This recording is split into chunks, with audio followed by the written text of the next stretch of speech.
Instant Goa recipe தான் இந்த வீடியோவில் பார்க்க போகிறோம். 5 நிமிஷத்தில் ரெடி பண்ணக்கூடிய இந்த ரெசிபியை நம்ம பேஸாக வச்சு நிறைய ஸ்வீட் ரெசிபிஸ் பண்ணலாம். நிறைய ரெசிபிஸ் இதை பேஸ் பண்ணி நம்மளால் பண்ண முடியும். இதை நம்ம வெளியில் கடையில் வாங்கினோன்னா ரொம்ப காஸ்ட்லி.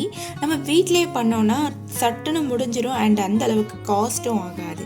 இந்த வீடியோவில் நம்ம இதை எப்படி பண்ணுறதுன்னு தெரிஞ்சுக்கலாம். வெல்கம் டு மித்ரா சமையல். இன்ஸ்டன்ட் கோவா பண்ணுறதுக்கு நான் ஒரு பேன் வச்சுருக்கேன். ஃப்ளேம் ஆன் பண்ணியிருக்கேன். இதில் நாம் பேன் காஞ்சதும் 1 டேபிள் ஸ்பூன் போல் நெய் விட போகிறோம்.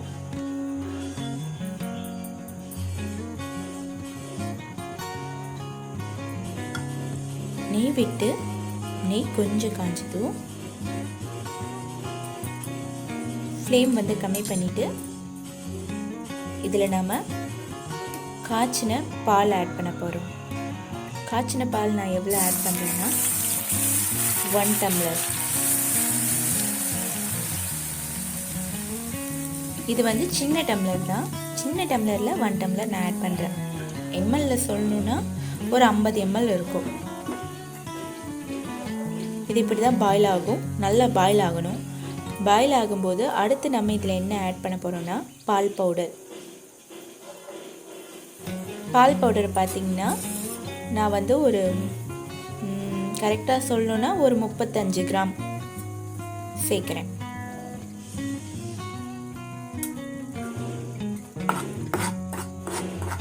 அதாவது இந்த கப்பில் 1/2 கப் நான் சேர்க்குறேன் பால் பவுடர். சேர்த்துட்டு இப்படி நல்லா மிக்ஸ் பண்ணணும். ஒரு கையில் சேர்த்துட்டு ஒரு கையில் அப்படியே மிக்ஸ் பண்ணிகிட்டே இருக்கேன். அப்படியே திக்கன் ஆகும் மில்க்.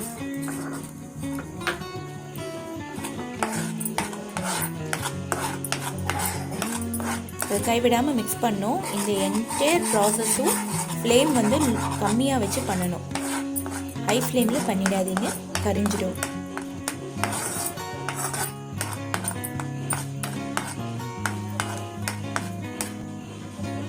அப்பப்போ அட்ஜஸ்ட் பண்ணிக்கோங்க ஃப்ளேமை. நீங்கள் பண்ணிகிட்டே இருந்தீங்கன்னா இந்த மாதிரி கொஞ்சம் கொஞ்சமாக அது இதாகி அப்படியே சுண்டி வரும். இந்த பேன்லலாம் ஒட்டாமல் அப்படியே சுண்டி வரும். கைவிடாமல் ஆனால் மிக்ஸ் பண்ணிக்கோங்க. நல்லா அப்படியே மிக்ஸ் பண்ணிகிட்டே இருந்தால் நமக்கு அந்த கரெக்டான பக்குவம் வந்த பின்னாடி நம்ம ஆஃப் பண்ணிடணும். அப்பப்போ ஃப்ளேமை அட்ஜஸ்ட் பண்ணிக்கோங்க.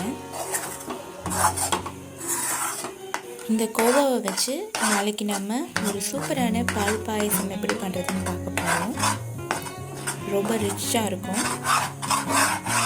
நம்ம கடையில் வாங்குகிற கோவாவை போலவே இந்த கோவாவும் ரொம்ப நல்லா ரிச்சாக இருக்கும். நம்ம வீட்டில் செஞ்சாலும் நல்ல டேஸ்ட் வைஸ் எந்த டிஃப்ரென்ஸும் வராது. பாருங்கள், இப்போ நல்லா அப்படியே சுருண்டு வந்துருச்சு. பேன்லாம் ஒட்டாமல் தனியாக வந்துருச்சு இல்லையா? அவ்வளவுதான். இப்போ நம்ம ஃப்ளேமை ஆஃப் பண்ணிவிட்டு ஒரு பவுலில் அதை க்ளீனான பவுலில் போட்டு வைக்க போகிறோம். இதை நீங்கள் மேக்ஸிமம் 7 days ஸ்டோர் பண்ணிக்கலாம் ரெஃப்ரிஜரேட்டரில் வச்சு. இப்போ இது வந்துடுச்சு, ரெடி ஆகிடுச்சு. பவுலில் போட்டாச்சு. இப்போ இது நம்ம மூடி வச்சிடணும். மூடி வச்சு கொஞ்சம் நேரம் நம்மளோட ரூம் டெம்பரேச்சருக்கு வர அளவுக்கு வெயிட் பண்ணணும். அப்படியே அமுத்தி விட்டுக்கோங்க. இப்போ கொஞ்சம் அமுங்குற மாதிரி இருக்கும் சூடாக இருக்கிறதுனால. கொஞ்சம் நேரம் கழிச்சு நம்ம ரூம் டெம்பரேச்சருக்கு வந்தோன்னே பார்த்திங்கன்னா நமக்கு கரெக்டாக உதிரியாக கிடச்சிரும்.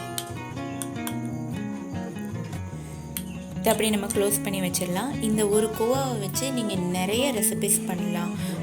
பர்ஃபி பண்ணுவாங்க, அந்த குஜியான்னு ஒரு ரெசிபி பண்ணுவாங்க.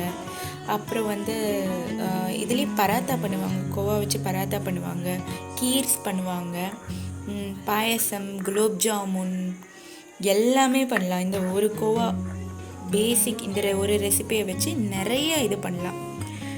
இப்போ பார்த்தீங்கன்னா ரூம் டெம்பரேச்சருக்கு வந்துருச்சு. நல்லா உதிரியாக இருக்குது பாருங்கள். சூப்பராக ரெடி ஆகிடுச்சு நம்மளோட கோவா. இந்த வீடியோ பிடிச்சிருந்ததுன்னா கண்டிப்பாக நம்ம சேனலுக்கு சப்ஸ்கிரைப் பண்ணுங்கள். ஃப்ரெண்ட்ஸ் கூட ஷேர் பண்ணிக்கோங்க. சுவையின் தேடல் தொடரட்டும்.